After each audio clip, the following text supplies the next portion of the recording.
Hello everyone, welcome back to this channel. आज हम करेंगे प्रश्नावली 11.3 का क्वेश्चन नंबर 4। बुक है एनसीईआरटी और क्लास 9th का ये क्वेश्चन है। ठीक है, सबसे पहले हम क्वेश्चन को ध्यान से पढ़ लेते हैं। यदि 9 सेंटीमीटर ऊंचाई वाले लंबवृत्तीय शंकु का आयतन 48 पाई सेंटीमीटर क्यूब है तो इसके आधार का व्यास ज्ञात कीजिए। ठीक है, क्वेश्चन आपको समझा देती हूँ मैं एक बार। ये शंकु दिया हुआ है जिसका आधार एक वृत्त होता है।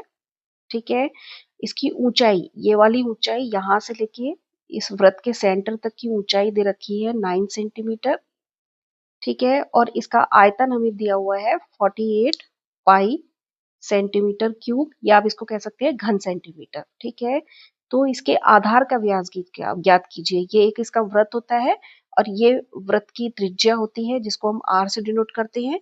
और यदि इस वृत्त को मैं इस लाइन तक मिला देती हूँ तो इसको हम बोलते हैं व्यास। ठीक है, जो व्यास होती है वो इस त्रिज्या की क्या होती है, दुगनी होती है। ठीक है, तो देखिए इसको कैसे हल करना है। सबसे पहले हम लिखेंगे दिया गया है।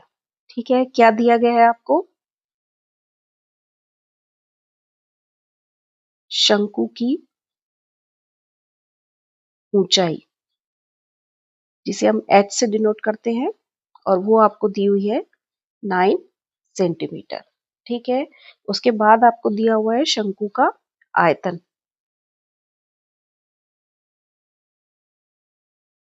शंकु का आयतन आपको दिया हुआ है 48 पाई सेंटीमीटर क्यूब, या आप इसको घन सेंटीमीटर बोल सकते हैं हिंदी में। ठीक है, अब देखिए अब क्या करना है अपने को, ज्ञात क्या करना है इसमें। देखिए अब हम लिखेंगे ज्ञात करना है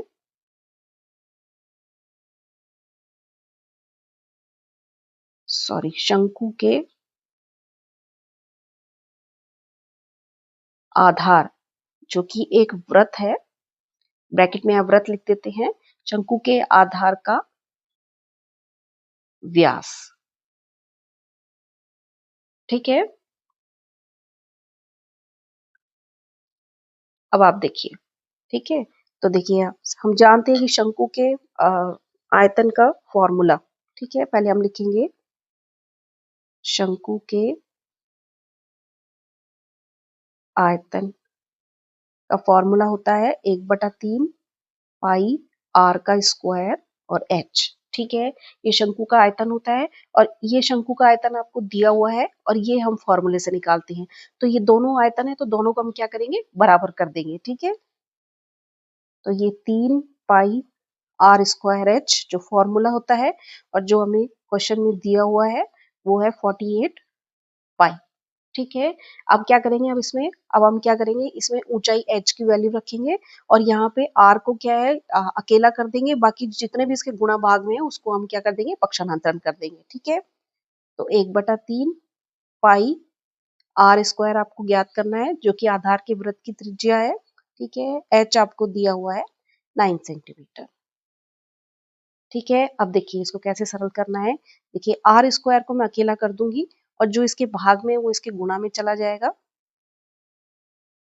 गुणा 3, और जो इसके गुणा में है वो इसके भाग में आ जाएगा, तो पाई और 9। ठीक है, पाई और 9 आर स्क्वायर के गुणा में है, तो यहाँ पर जब इसका ट्रांसफर करेंगे तो ये इसके क्या आ जाएगा, गुणा में आ जाएगा। ठीक है, अब देखिए पाई से पाई कैंसिल हो जाएगा, ये 3 बार कटेगा, 3 तिया 9, 3 को जब हम 48 को काटेंगे तो ये आएगा 16। ठीक है, तो आर स्क्वायर आपका आ गया 16। ठीक है, आर को हम लिख सकते हैं आर गुना आर क्योंकि स्क्वायर है, 16 को हम लिखेंगे 4 गुना 4। ठीक है, तो आर हमारे पास आ गया 4 सेंटीमीटर। ये आपकी आ गई आधार की त्रिज्या। ठीक है, ये आधार की त्रिज्या आ गई। अब आपको निकालना क्या है, व्यास निकालना है। देखिए कोई भी वृत्त जो होता है, देखिए एक बार मैं आपको फिर समझा देती हूँ।